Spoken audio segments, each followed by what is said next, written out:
Siapa yang mau dengan istriku?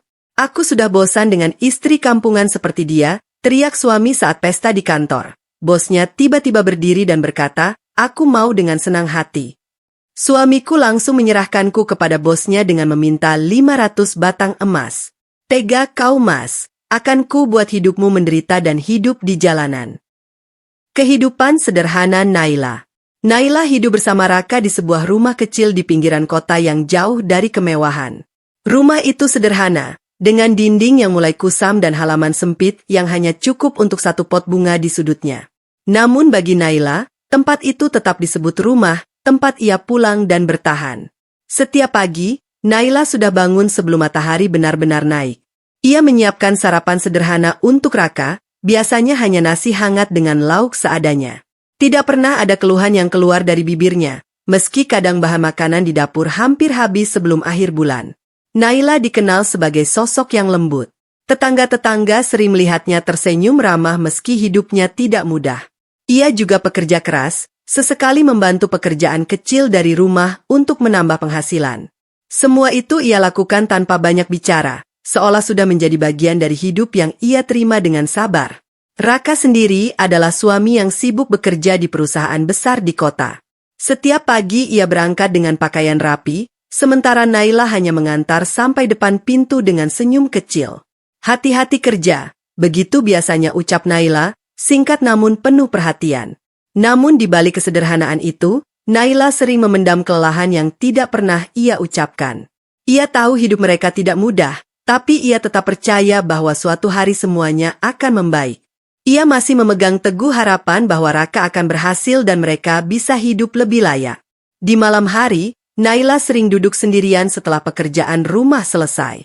Rumah kecil itu terasa sunyi, hanya suara kipas angin tua yang berputar pelan. Ia menatap foto pernikahan mereka yang tergantung di dinding, lalu tersenyum kecil, senyum yang menyimpan banyak harapan sekaligus keteguhan hati. Bagi Naila, cinta adalah kesetiaan dalam keadaan apapun. Ia tidak tahu bahwa di luar sana, perlahan sikap Raka mulai berubah, dan kehidupan sederhana yang ia pertahankan dengan sepenuh hati itu sedang berada di ambang badai besar yang belum ia sadari. Ambisi Raka. Raka bekerja di sebuah perusahaan besar milik Dion, salah satu pengusaha berpengaruh di kota itu. Gedung kantor menjulang tinggi dengan kaca-kaca reflektif yang memantulkan langit, seolah menjadi simbol dunia baru yang mulai menarik Raka masuk lebih dalam. Awalnya, Raka hanyalah karyawan biasa yang datang tepat waktu, bekerja sesuai tugas, dan pulang tanpa banyak ekspektasi. Namun seiring waktu, ia mulai naik ke posisi yang lebih baik. Gaji meningkat, pergaulan berubah, dan lingkungannya kini dipenuhi orang-orang yang berbicara tentang target, investasi, dan gaya hidup mewah. Perubahan itu perlahan menggeser cara pandangnya. Raka mulai merasa bahwa dirinya bukan lagi pria sederhana yang tinggal di pinggiran kota. Ia mulai membandingkan hidupnya dengan rekan-rekan kantor yang memakai jam mahal, mobil mewah, dan berbicara tentang liburan ke luar negeri seolah itu hal biasa. Setiap kali ia pulang ke rumah, kontras itu semakin terasa. Rumah kecilnya, jalan sempitnya, dan kesederhanaan Naila mulai terlihat seperti sesuatu yang ketinggalan zaman di matanya sendiri. Meski Naila tetap menyambutnya dengan hangat, Raka mulai merasa tidak sejalan dengan kehidupan yang ia jalani di luar. Di kantor, Raka mulai lebih sering diam, tetapi pikirannya penuh dengan ambisi. Ia ingin dihargai lebih, ingin naik lebih tinggi, ingin hidup yang lebih besar dari sekadar gaji bulanan. Ia mulai mengukur dirinya bukan dari siapa dirinya hari ini, tetapi dari siapa yang ingin ia kejar menjadi. Dion, sang pemilik perusahaan, menjadi sosok yang diam-diam Raka kagumi. Cara Dion berbicara, cara ia diperlakukan orang-orang, dan kekuasaan yang ia miliki membuat Raka merasa dunia yang sesungguhnya ada di atas sana, bukan di kehidupan yang ia jalani sekarang. Pelan-pelan, rasa syukur Raka terhadap hidupnya sendiri mulai terkikis. Ia tidak lagi melihat Naila sebagai pasangan yang setia mendampinginya, melainkan sebagai bagian dari masa lalu yang sederhana, sesuatu yang mulai membuatnya merasa tidak cukup tinggi untuk posisinya yang sekarang. Ambisi itu tumbuh diam-diam, tidak meledak dalam sehari, tetapi mengendap seperti kabut yang semakin tebal. Dan tanpa ia sadari, keputusan-keputusan kecil yang ia ambil mulai menjauhkan dirinya dari kehidupan yang dulu ia jalani bersama Naila. Dunia kantor yang berkilau. Dunia kantor Raka tidak lagi hanya soal pekerjaan dan target. Perlahan, ia mulai masuk ke lingkaran sosial yang lebih glamor, pesta kantor, jamuan makan malam, dan acara pertemuan dengan klien penting yang diadakan di tempat-tempat mewah. Di ruangan-ruangan itu, lampu kristal menggantung indah, musik pelan mengalun, dan gelas-gelas berisi minuman mahal saling beradu dalam percakapan ringan. Raka yang dulu hanya fokus pulang cepat kini mulai terbiasa berdiri di tengah keramaian seperti itu, mencoba menyesuaikan diri. Awalnya ia hanya mengamati. Namun semakin sering ia hadir, semakin ia merasa ada jarak besar antara dirinya dan orang-orang di sekitarnya. Rekan-rekannya berbicara tentang mobil baru, apartemen di pusat kota, dan rencana liburan ke luar negeri seolah itu hal yang wajar, bukan sesuatu yang harus diperjuangkan. Raka mulai membandingkan dirinya sendiri. Ia melihat sepatu yang ia pakai, jam di pergelangan tangannya, bahkan cara ia berbicara. Semuanya terasa biasa di tengah orang-orang yang tampak begitu percaya diri dengan kemewahan mereka. Perlahan, rasa kagum berubah menjadi keinginan. Keinginan itu kemudian bergeser lagi menjadi rasa tidak puas.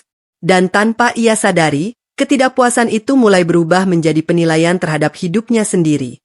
Di momen-momen pesta itu, Raka mulai lebih sering diam. Ia tersenyum seperlunya, tertawa saat perlu, tetapi pikirannya sibuk menimbang posisi dirinya di antara orang-orang yang ia anggap lebih tinggi. Setiap kali ia kembali ke rumah setelah acara-acara itu, suasana terasa berbeda. Rumah kecilnya yang dulu terasa hangat kini mulai tampak sempit di matanya sendiri. Kesederhanaan Naila yang dulu ia terima tanpa banyak berpikir, kini mulai ia lihat sebagai sesuatu yang tidak sejalan dengan dunia baru yang sedang ia masuki. Namun Naila tidak berubah. Ia tetap menyambut Raka dengan tenang. Tetap menyiapkan makanan sederhana, tetap tersenyum tanpa tahu bahwa di dalam diri suaminya sedang tumbuh jarak yang semakin lebar. Dan di tengah kilau dunia kantor yang memikat itu, Raka mulai kehilangan sesuatu yang tidak ia sadari, rasa cukup. Mulut yang berubah. Perubahan dalam diri Raka tidak lagi hanya terlihat dari cara ia berpakaian atau cara ia memandang hidup, tetapi mulai terdengar dari ucapannya. Kata-kata yang dulu ia jaga kini mulai meluncur lebih bebas, tanpa pertimbangan, seolah batas sopan santun perlahan menghilang dari dirinya. Di kantor, Raka semakin sering ikut dalam percakapan rekan-rekannya. Awalnya hanya obrolan ringan tentang pekerjaan, lalu bergeser ke kehidupan pribadi, gaya hidup, dan pasangan masing-masing. Di titik itulah, perubahan Raka mulai terlihat jelas.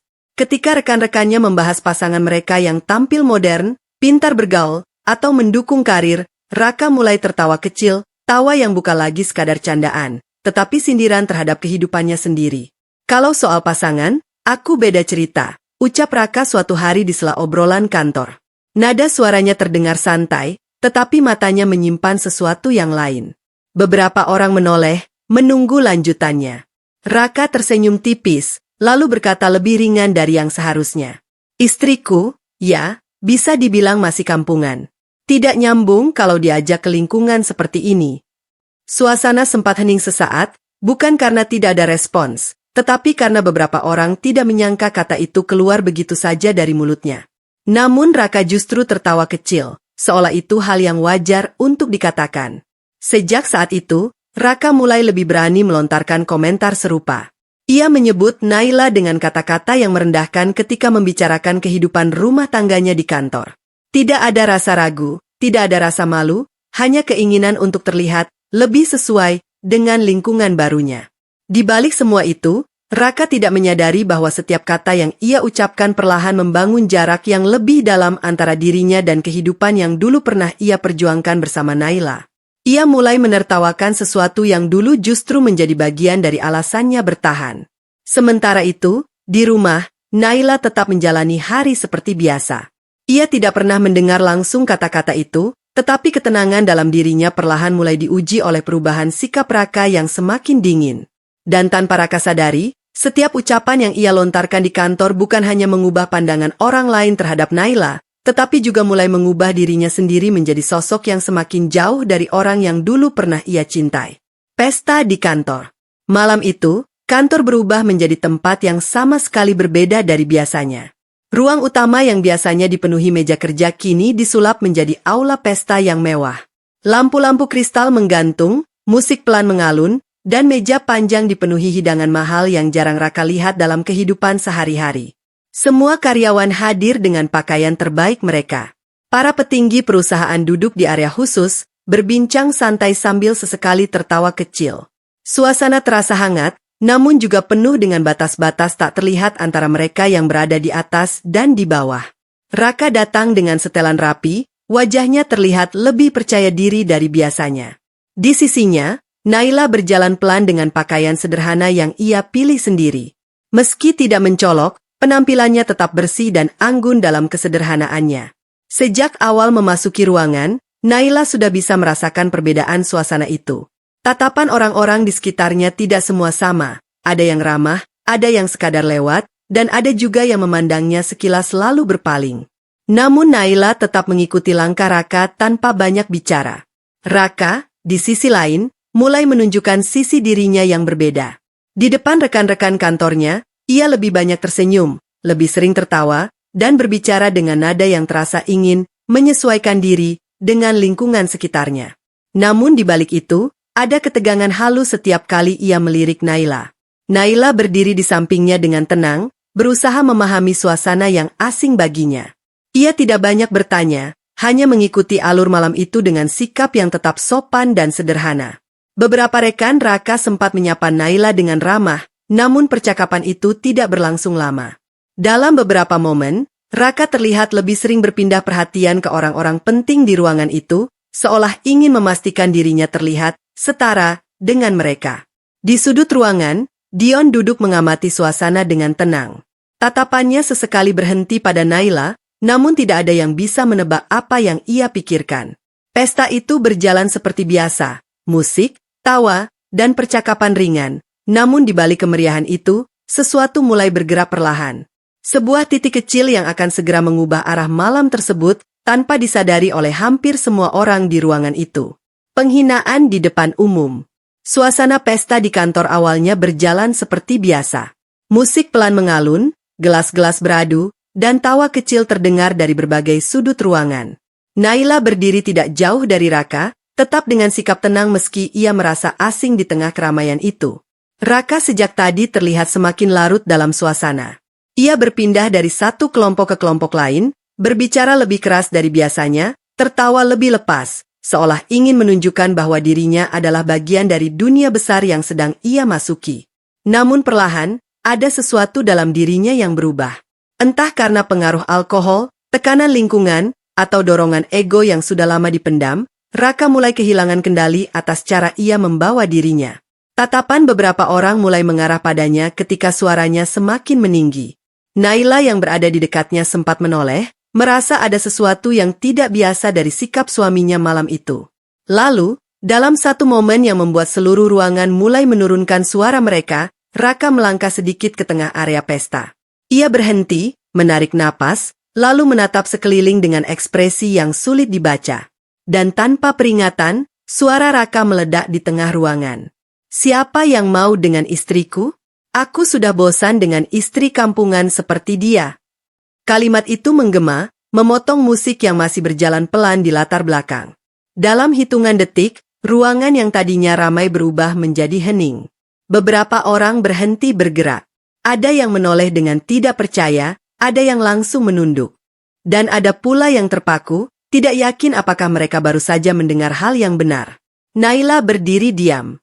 Wajahnya tidak langsung berubah menjadi emosi yang meledak, tetapi justru terlihat membeku sesaat, seolah kata-kata itu baru saja menembus sesuatu yang dalam di dalam dirinya. Matanya menatap Raka, bukan dengan kemarahan, tetapi dengan ketidakpercayaan yang perlahan berubah menjadi kesadaran pahit. Raka sendiri masih berdiri di tempatnya, napasnya berat, seolah baru menyadari sebagian kecil dari apa yang baru saja ia ucapkan. Namun ego yang sudah terlanjur berbicara membuatnya tidak segera mundur. Di sekeliling mereka, pesta tidak lagi terasa seperti pesta. Musik tetap ada, tetapi tidak lagi terdengar sama. Semua orang kini menyadari bahwa malam itu baru saja berubah arah dengan satu kalimat yang tidak bisa ditarik kembali. Keheningan ruangan. Setelah teriakan Raka menggema di seluruh aula, suasana pesta yang sebelumnya penuh tawa langsung runtuh dalam sekejap. Musik masih terdengar samar dari pengeras suara, tetapi tidak ada lagi yang benar-benar mendengarkan. Seolah ruangan itu kehilangan napasnya sendiri. Semua tamu terdiam. Percakapan yang tadi mengalir tiba-tiba terputus di tengah kalimat. Gelas-gelas yang sebelumnya terangkat kini perlahan diturunkan kembali. Beberapa orang saling berpandangan, memastikan bahwa mereka tidak salah mendengar apa yang baru saja terjadi. Raka masih berdiri di tengah ruangan, dadanya naik turun. Namun tidak ada lagi sorakan, tidak ada tawa, hanya keheningan yang terasa semakin berat setiap detiknya. Dan di sisi lain ruangan, Naila berdiri diam. Tidak ada kata yang keluar dari bibirnya. Tidak ada gerakan yang terburu-buru. Tapi di dalam dirinya, sesuatu seperti pecah perlahan, tanpa suara. Matanya menatap lurus ke arah Raka, pria yang selama ini ia percaya, pria yang ia dampingi dalam kesederhanaan hidup, kini justru menjadi orang yang mempermalukannya di depan begitu banyak mata. Naila tidak menangis. Tidak saat itu. Namun wajahnya berubah, bukan karena amarah, tetapi karena luka yang terlalu dalam untuk langsung ditunjukkan. Beberapa tamu mulai merasa tidak nyaman. Ada yang berpura-pura melihat ke arah lain, ada yang berbisik pelan, mencoba memahami situasi yang baru saja terjadi. Namun tidak ada satupun yang berani memecah keheningan itu. Raka akhirnya menyadari suasana yang membeku di sekelilingnya. Tatapannya sempat bergerak mencari reaksi, tetapi yang ia temukan hanyalah keheningan yang menekan dari segala arah. Naila tetap berdiri di tempatnya, tidak mendekat, tidak juga menjauh. Ia hanya berdiri, seolah mencoba memahami bagaimana satu malam yang seharusnya biasa bisa berubah menjadi titik yang begitu menyakitkan. Dan di tengah ruangan mewah itu, keheningan terasa lebih keras daripada teriakan apapun yang pernah ada sebelumnya. Dion berdiri. Keheningan di dalam aula pesta masih belum pecah. Semua orang seperti menahan napas, menunggu sesuatu yang tidak mereka ketahui akan datang.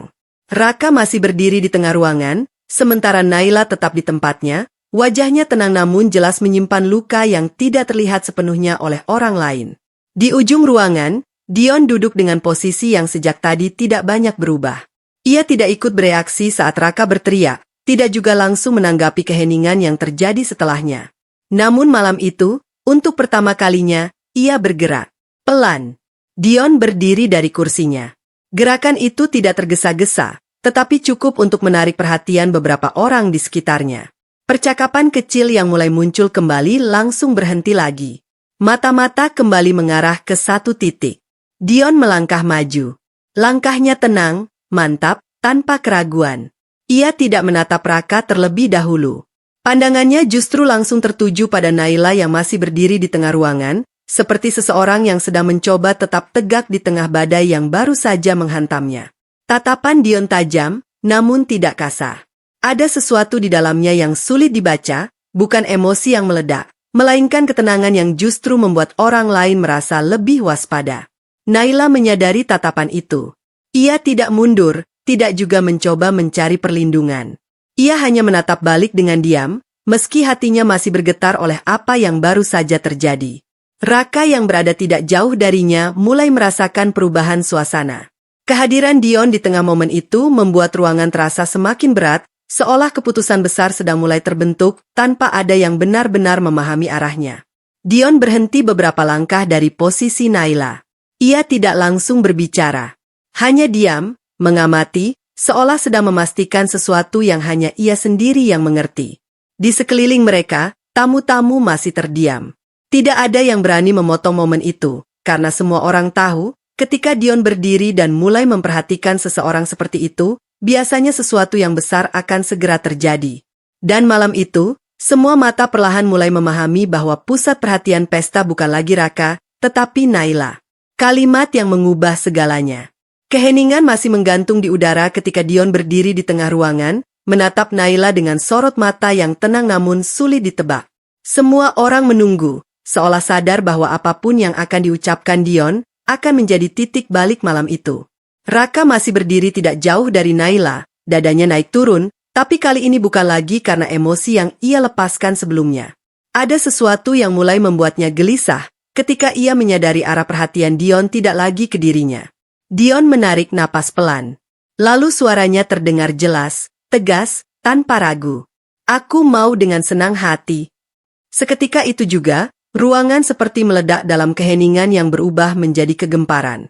Bisik-bisik pecah di mana-mana. Beberapa tamu menoleh cepat ke arah satu sama lain, tidak percaya dengan apa yang baru saja mereka dengar. Ada yang menutup mulutnya, ada yang langsung menatap Raka, menunggu reaksi yang pasti akan terjadi. Raka membeku. Matanya terbuka sedikit lebih lebar, seolah kalimat itu baru saja menghantamnya lebih keras dari apapun yang terjadi malam itu. Ia menatap Dion, lalu bergeser cepat ke arah Naila, mencoba memahami apa yang sebenarnya sedang berlangsung. Naila sendiri tetap diam. Namun kali ini diamnya berbeda. Ada ketegangan di wajahnya, bukan karena takut, tetapi karena situasi ini berubah terlalu cepat, terlalu jauh dari apa yang bisa ia kendalikan. Dion tidak mengalihkan pandangannya. Ia tetap tenang, seolah keputusan itu sudah ada sejak lama dan baru diucapkan di waktu yang tepat. Gemuruh di ruangan semakin tidak terkendali. Suara kursi bergeser, bisikan makin keras, dan beberapa orang mulai berdiri dari tempat duduk mereka untuk melihat lebih jelas apa yang terjadi di tengah aula. Raka akhirnya tersadar dari keterpakuannya. Namun yang ia hadapi bukan lagi pesta, melainkan sebuah malam yang sudah berubah menjadi sesuatu yang tidak pernah ia bayangkan sebelumnya, di mana satu kalimat Dion barusan telah menggeser seluruh arah hidupnya dalam hitungan detik. Harga 500 batang emas. Gemuruh di dalam aula masih belum sepenuhnya reda. Orang-orang masih saling berbisik, mencoba memastikan bahwa mereka tidak salah mendengar apa yang baru saja terjadi. Semua mata kini bolak-balik antara Dion, Naila, dan Raka. Raka berdiri kaku beberapa detik. Wajahnya masih menyimpan sisa keterkejutan, tetapi perlahan itu berubah menjadi sesuatu yang lain, campuran antara ego yang tersisa dan dorongan untuk tidak terlihat kalah di depan semua orang. Ia menatap Dion tajam. Suasana kembali menegang. Lalu, dengan suara yang berusaha ia buat terdengar tegas, Raka akhirnya berbicara. Aku setuju. Beberapa orang langsung terdiam lebih dalam, menunggu kelanjutan kalimatnya. Raka melangkah sedikit ke depan, seolah ingin memastikan dirinya masih memegang kendali atas situasi yang sudah mulai lepas dari tangannya sendiri. Tapi ada syarat. Tatapan Dion tidak berubah. Tenang, tetap membaca situasi tanpa banyak ekspresi. Raka menarik napas singkat, lalu mengucapkan kalimat yang membuat seluruh ruangan kembali tersentak. Aku mau 500 batang emas sebagai imbalan. Sekejap. Ruangan yang tadi sudah gempar kembali pecah, kali ini lebih keras. Beberapa orang spontan menoleh tidak percaya, ada yang hampir tertawa karena mengira itu lelucon, tetapi wajah Raka tidak menunjukkan tanda-tanda bercanda. Naila langsung menatap Raka. Kali ini bukan hanya luka, tapi juga keterkejutan yang dalam, seolah ia baru benar-benar melihat sejauh apa suaminya telah berubah. Tidak ada lagi rasa ragu di dalam kata-kata itu. Semuanya terasa nyata. Dion masih diam. Namun sorot matanya sedikit berubah, lebih dalam, lebih dingin dari sebelumnya. Raka berdiri tegak, mencoba mempertahankan harga dirinya di tengah situasi yang sudah tidak lagi berada di bawah kendalinya. Ia mungkin mengira dirinya sedang menang dalam negosiasi, atau setidaknya tidak kalah di depan semua orang. Namun yang tidak ia sadari adalah, malam itu bukan lagi soal siapa yang menang atau kalah dalam kata-kata. Melainkan awal dari sesuatu yang jauh lebih besar yang baru saja dimulai. Naila diam. Suara di dalam aula perlahan masih riuh, tetapi bagi Naila, semuanya terasa seperti jauh dan teredam. Seolah dunia di sekelilingnya bergerak lebih lambat, sementara dirinya berdiri di satu titik yang membeku. Naila masih berada di tempatnya. Tidak bergeser, tidak berlari, tidak juga mencari perlindungan. Matanya tertuju pada Raka. Pria yang berdiri dengan dada terangkat, yang baru saja mengucapkan kata-kata yang seharusnya tidak pernah keluar di depan orang sebanyak itu. Namun yang paling menyakitkan bagi Naila bukan hanya ucapan Raka, melainkan cara Raka mengatakannya, tanpa ragu, tanpa menoleh pada apa yang pernah mereka jalani bersama. Naila tidak menangis. Air matanya tidak jatuh, meskipun dadanya terasa sesak. Wajahnya tetap tenang, tetapi ketenangan itu bukan lagi ketenangan yang lembut seperti dulu. Ini berbeda, lebih dingin, lebih jauh, seperti seseorang yang sedang menahan sesuatu yang jauh lebih besar dari sekadar emosi. Di dalam kepalanya, banyak hal terjadi sekaligus, tetapi bibirnya tetap tertutup rapat. Ia hanya menatap Raka. Bukan sebagai suami. Bukan sebagai orang yang ia kenal bertahun-tahun. Tetapi seperti seseorang yang baru saja diperlihatkan wajah aslinya, wajah yang selama ini tersembunyi di balik kebiasaan, janji, dan hari-hari sederhana yang pernah mereka jalani bersama. Raka tidak menoleh ke arah Naila dengan benar-benar sadar. Ia masih sibuk dengan dirinya sendiri, dengan situasi yang ia kira masih bisa ia kendalikan. Namun bagi Naila, jarak di antara mereka sudah berubah. Bukan lagi jarak langkah, tetapi jarak yang tidak bisa dijangkau kembali. Beberapa detik berlalu dalam diam yang aneh di tengah keramaian. Orang-orang masih memperhatikan, tetapi bagi Naila, mereka tidak lagi penting. Yang ada hanya satu hal yang terus menempel di pikirannya. Bagaimana seseorang yang dulu ia percaya bisa berdiri di depan semua orang dan menjadikannya seperti sesuatu yang bisa dipindahkan begitu saja. Naila menarik napas pelan. Tidak ada kata yang keluar. Tidak ada reaksi yang meledak. Hanya diam. Namun di dalam diam itu, sesuatu mulai berubah. Bukan air mata, bukan teriakan, melainkan keputusan yang perlahan tumbuh, bahwa malam ini tidak akan pernah ia lihat dengan cara yang sama lagi. Dan untuk pertama kalinya sejak semua ini terjadi, Naila tidak lagi melihat Raka sebagai orang yang akan ia perjuangkan. Ia hanya melihatnya sebagai seseorang yang baru saja ia kenali untuk kedua kalinya. Penyerahan yang menyakitkan. Suasana aula sudah tidak lagi terasa seperti pesta. Tidak ada tawa, tidak ada musik yang benar-benar terdengar jelas. Yang tersisa hanya ketegangan yang menggantung di udara, membuat setiap orang menahan gerak dan kata-kata mereka sendiri. Raka berdiri di tengah ruangan, sementara Dion tetap tenang di posisinya. Semua mata masih tertuju pada mereka, menunggu apa yang akan terjadi selanjutnya setelah kalimat tentang 500 batang emas itu terucap. Raka menarik napas panjang. Ego, rasa ingin terlihat menang, dan tekanan dari tatapan orang-orang di sekitarnya bercampur menjadi satu. Dalam pikirannya, ini bukan lagi soal perasaan, tetapi soal harga diri di depan banyak orang. Ia menoleh ke arah Naila. Naila masih berdiri diam. Wajahnya tenang, tetapi matanya tidak lagi sama seperti dulu. Ada jarak yang terasa jelas di sana, jarak yang baru saja tercipta dalam satu malam. Raka mengangkat tangan sedikit, seolah menunjuk arah tanpa benar-benar menyentuh. Dan dengan suara yang terdengar lebih dingin dari sebelumnya, ia berkata, "Aku menyerahkan dia." Kalimat itu jatuh begitu saja di tengah ruangan. Tidak ada jeda panjang setelahnya, tapi efeknya langsung menyebar seperti gelombang yang menghantam semua orang sekaligus. Beberapa tamu langsung terdiam lebih dalam. Ada yang saling berpandangan tidak percaya, ada yang menahan napas, seolah memastikan mereka tidak salah mendengar. Bahkan beberapa orang terlihat gelisah, tidak nyaman dengan apa yang baru saja terjadi di depan mereka. Naila menatap Raka. Kali ini tatapannya tidak lagi sekadar luka. Ada sesuatu yang berubah menjadi kesadaran penuh bahwa dirinya tidak sedang berada dalam percakapan biasa, bukan dalam pertengkaran rumah tangga, tetapi dalam momen yang meruntuhkan sesuatu yang selama ini ia anggap utuh. Namun ia tetap tidak bergerak, tidak mundur, tidak mendekat. Hanya berdiri, seolah mencoba menjaga sisa dirinya yang masih bisa ia pegang. Dion tetap diam. Tatapannya tidak terburu-buru, tidak juga bereaksi seperti orang lain di ruangan itu. Ia hanya mengamati, seolah setiap kata yang baru saja keluar dari Raka sedang ia timbang dalam keheningan yang lebih dalam dari keramaian di sekitarnya. Raka sendiri tampak mencoba mempertahankan posisinya. Ia mengira ucapannya barusan adalah bentuk kendali, bahwa ia masih berada di pusat keputusan. Namun yang tidak ia sadari, ruangan itu sudah lama tidak lagi berputar di sekelilingnya. Semua perhatian kini perlahan bergeser. Bukan pada Raka, tetapi pada Naila, yang baru saja diserahkan di depan semua orang, tanpa suara, tanpa perlawanan, hanya dalam satu kalimat yang tidak bisa ditarik kembali. Tawaan pesta. Sesaat setelah kalimat Raka menggantung di udara, ruangan kembali dipenuhi suara, bukan lagi keheningan, tetapi reaksi yang pecah dari berbagai arah. Awalnya hanya bisik-bisik kecil. Beberapa tamu saling mencondongkan tubuh, berbicara pelan dengan ekspresi tidak percaya.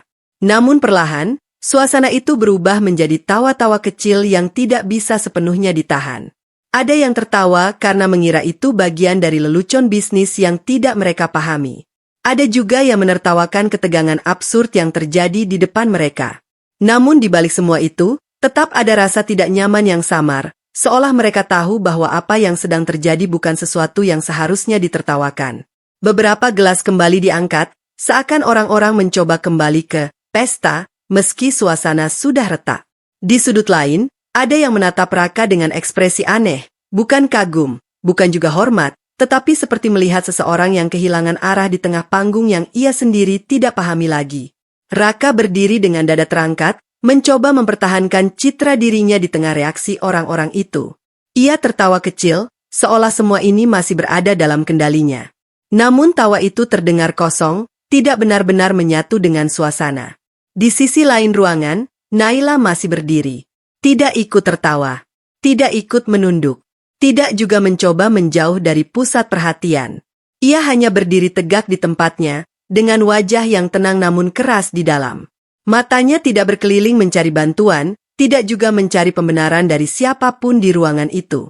Ia hanya berdiri, menghadapi semuanya sendirian. Tawa di sekelilingnya terus berlanjut, tapi bagi Naila, suara itu terasa jauh. Seperti bukan bagian dari dirinya lagi.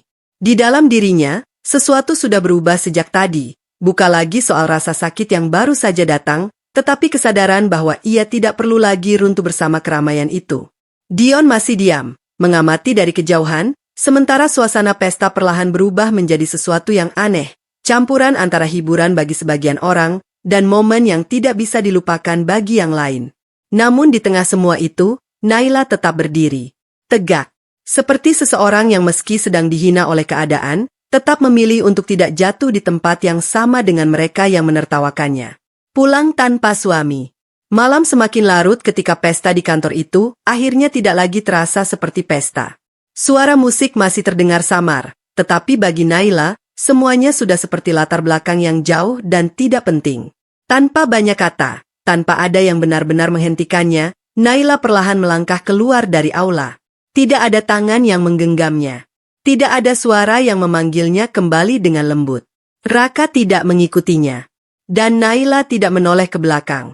Langkahnya pelan melewati lorong kantor yang kini terasa dingin dan panjang.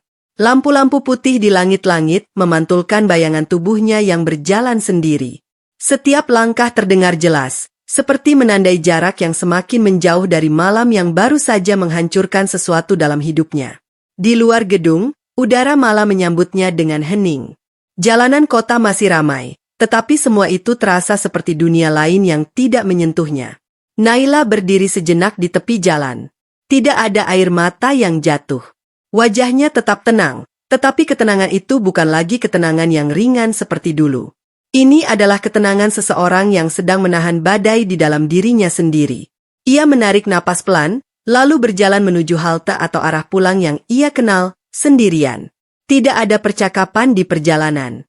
Tidak ada penjelasan yang harus ia dengar. Hanya dirinya, malam, dan sunyi yang mengikuti setiap langkahnya.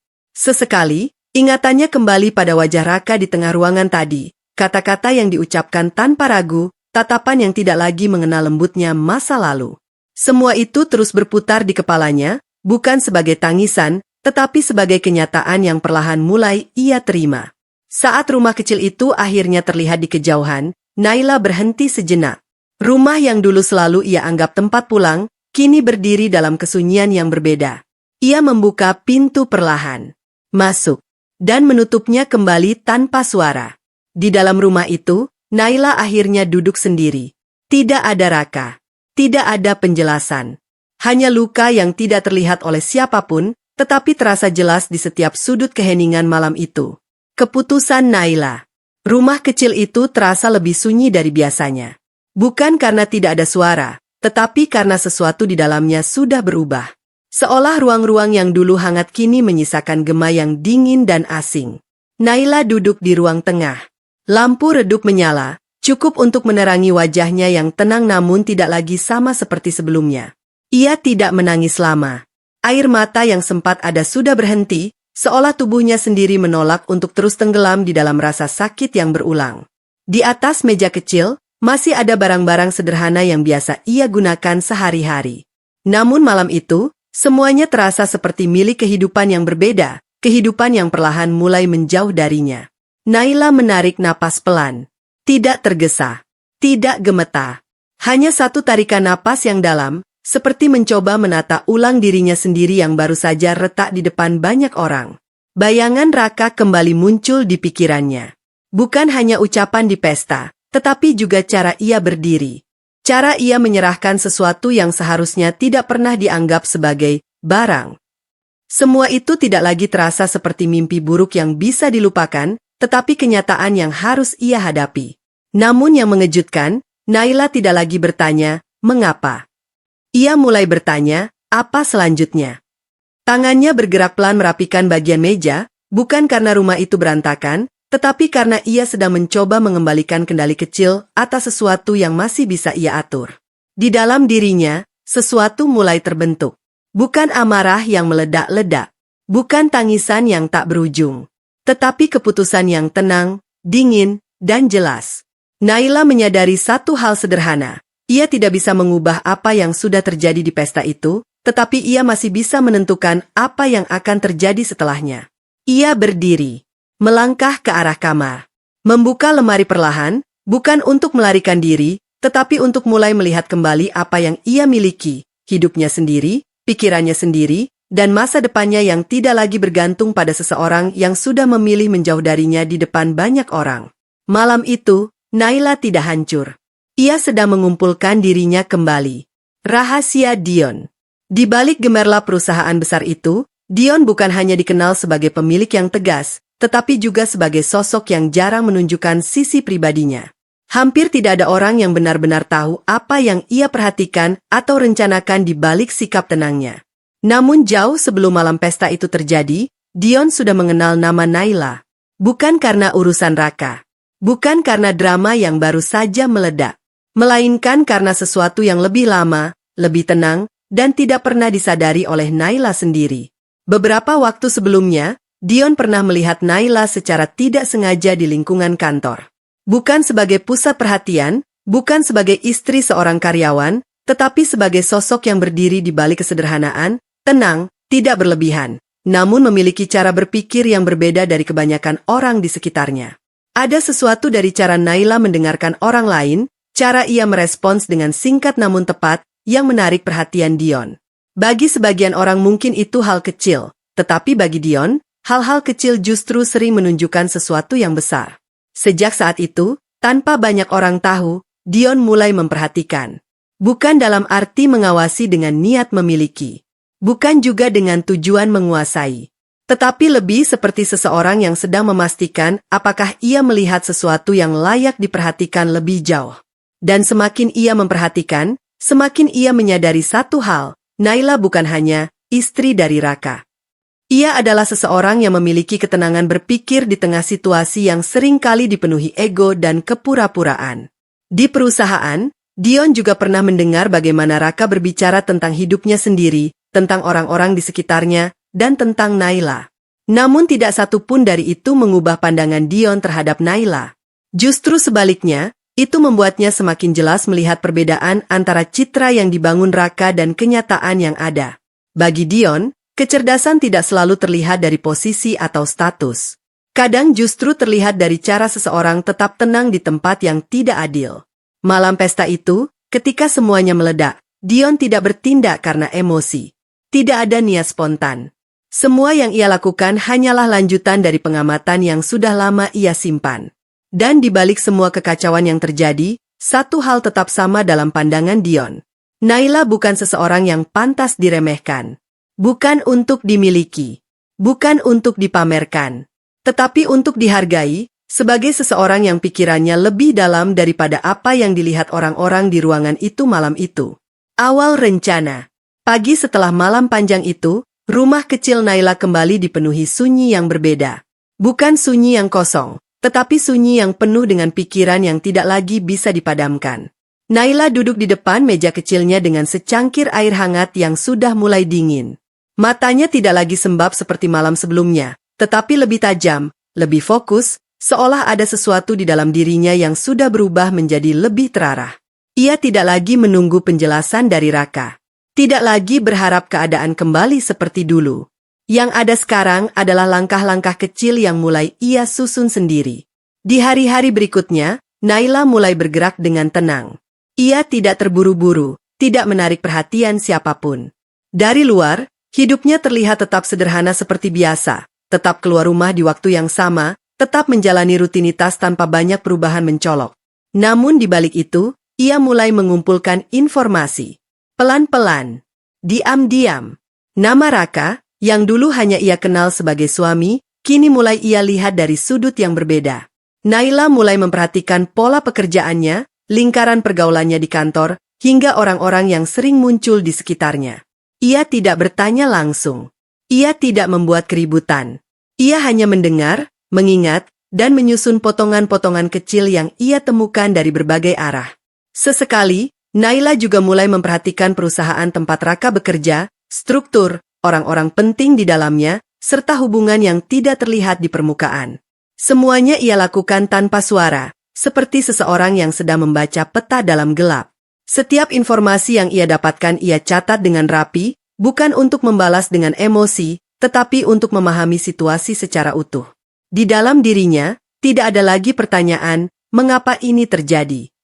Yang ada hanya satu hal yang semakin jelas, ia tidak ingin lagi berada dalam posisi yang tidak ia mengerti. Naila belajar untuk melihat lebih dalam dari apa yang terlihat di permukaan. Dan semakin ia memahami, semakin ia menyadari bahwa dunia Raka bukan hanya soal kata-kata di pesta malam itu, tetapi sesuatu yang jauh lebih besar dan lebih rumit dari yang pernah ia bayangkan. Namun yang tidak disadari banyak orang, termasuk Raka sendiri, adalah bahwa Naila bukan lagi sosok yang sama seperti sebelumnya. Ia tidak sedang berlari. Ia sedang menyusun langkah. Dan setiap langkah kecil yang ia ambil dalam diam, adalah bagian dari awal sesuatu yang perlahan mulai terbentuk, tanpa suara, tanpa pengumuman, tetapi dengan arah yang semakin jelas. Kehancuran Raka dimulai. Di kantor yang selama ini menjadi kebanggaan Raka, suasana mulai terasa berbeda. Bukan perubahan besar yang langsung terlihat, tetapi retakan kecil yang perlahan muncul di tempat-tempat yang tidak ia perhatikan. Awalnya hanya hal-hal sederhana. Sebuah laporan yang kembali diperiksa ulang. Sebuah keputusan yang dipertanyakan oleh bagian lain. Dan beberapa percakapan antar petinggi yang tiba-tiba menjadi lebih serius ketika nama Raka disebut. Raka tidak langsung menyadarinya. Ia masih berjalan seperti biasa. Masih berbicara dengan nada percaya diri yang ia bangun selama ini.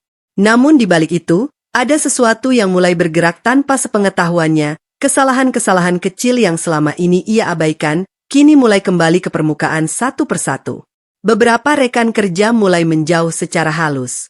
Tidak terang-terangan, tetapi cukup untuk membuat Raka merasa ada perubahan dalam cara mereka memperlakukannya. Tawa yang dulu mudah ia dengar kini mulai berkurang.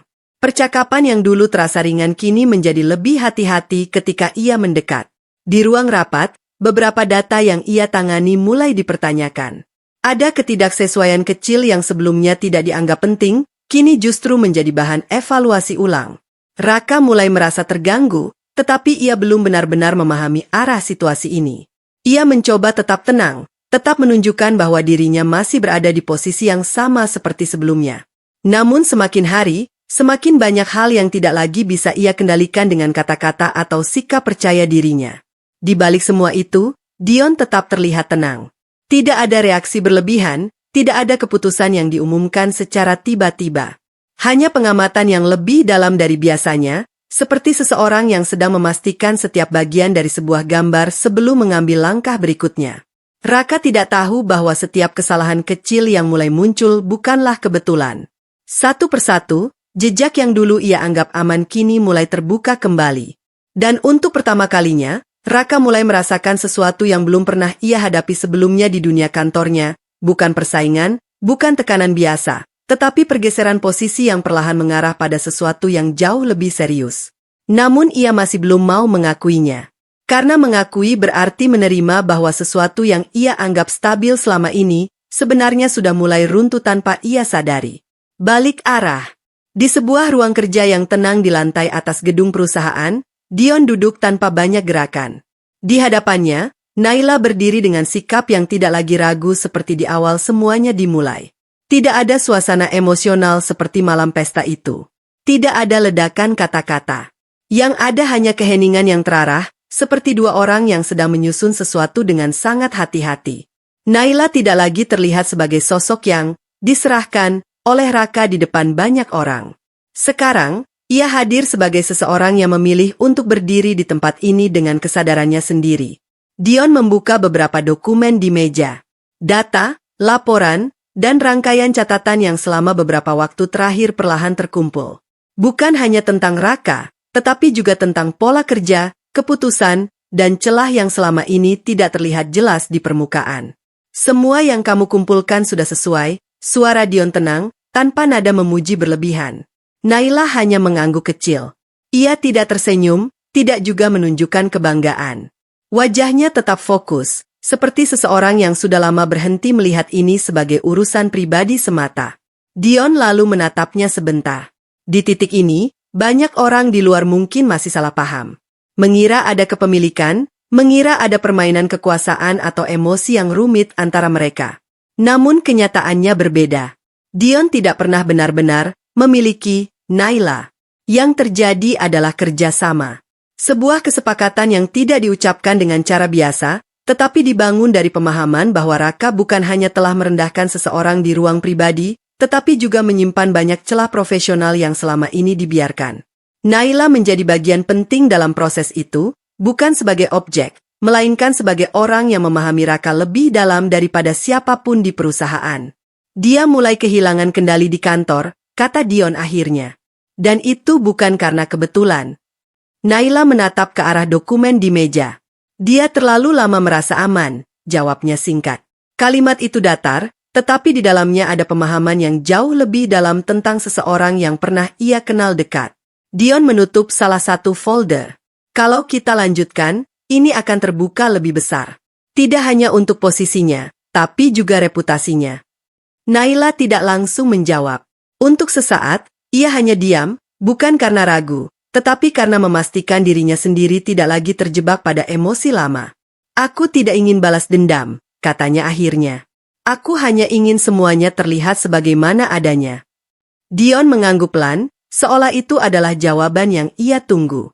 Di luar ruangan itu, dunia Raka masih berjalan tanpa menyadari bahwa arah sudah berubah. Bahwa retakan kecil yang ia rasakan di kantor bukan lagi sekadar kesalahan administratif, tetapi bagian dari sesuatu yang lebih sistematis. Dan di ruang yang tenang itu, Naila dan Dion tidak sedang membicarakan kehancuran seseorang dengan emosi. Mereka sedang menyusun sebuah pembalikan arah, perlahan, rapi, dan tanpa suara yang berlebihan. Hidup baru Naila. Hari-hari setelah itu berjalan tanpa gemuruh. Tidak ada lagi pesta kantor, tidak ada lagi nama Raka yang dibicarakan dengan penuh percaya diri di lingkungan yang sama seperti dulu. Raka kehilangan posisinya di perusahaan. Semua kesalahan yang selama ini tertutup perlahan terbuka satu persatu, hingga akhirnya tidak lagi bisa dipertahankan. Bagi dunia yang dulu mengangkatnya, ia kini hanya menjadi bagian dari catatan yang ditinggalkan. Namun yang paling berat bukan hanya soal pekerjaan. Raka jatuh dalam keterpurukan yang ia bangun sendiri. Lingkaran yang dulu memujinya perlahan menjauh. Tidak ada lagi tempat yang benar-benar menahannya ketika semuanya runtuh. Ia mencoba mencari kembali pegangan, tetapi yang tersisa hanyalah konsekuensi dari pilihan-pilihannya sendiri. Sementara itu, Naila tidak berada di tempat yang sama. Ia tidak ikut larut dalam kegaduhan itu. Tidak pula berdiri di tengah kehancuran Raka untuk menyaksikan lebih lama dari yang perlu. Naila memilih berjalan maju. Perlahan, tetapi pasti. Ia mulai membangun hidup baru. Bukan dari kemarahan, bukan dari keinginan untuk melihat orang lain jatuh, tetapi dari kesadaran bahwa dirinya tidak lagi ingin hidup bergantung pada luka yang sama. Ia bekerja, mengatur kembali hidupnya, dan membuka ruang baru untuk dirinya sendiri. Hidup yang dulu terasa sempit kini mulai memiliki arah yang lebih jelas. Setiap langkah yang ia ambil tidak lagi ditentukan oleh masa lalu, tetapi oleh keputusan yang ia pilih sendiri. Dion tidak lagi berada di pusat cerita itu. Perannya hanya menjadi bagian dari perjalanan yang membantu membuka jalan, bukan tujuan akhir dari hidup Naila. Naila belajar satu hal penting dari semua yang terjadi. Tidak semua kehancuran perlu dibalas dengan kehancuran lain. Kadang, cukup dengan membiarkan waktu dan pilihan seseorang sendiri yang menyelesaikannya. Dan di titik akhirnya, Raka memang jatuh bukan karena tangan orang lain, tetapi karena rangkaian keputusan yang ia pilih sendiri sejak awal, saat ia mulai meremehkan, merendahkan, dan kehilangan arah dalam hidupnya. Naila berdiri di tempat yang berbeda sekarang. Bukan sebagai istri yang dipermalukan. Bukan sebagai bagian dari masa lalu yang diserahkan. Tetapi sebagai seseorang yang berhasil bangkit dengan caranya sendiri, tenang, kuat, dan bermartabat. Dan hidup barunya tidak lagi menoleh ke belakang untuk mencari pembenaran. Karena bagi Naila, yang benar-benar penting bukanlah bagaimana semuanya runtuh, tetapi bagaimana ia memilih untuk membangun dirinya kembali setelahnya.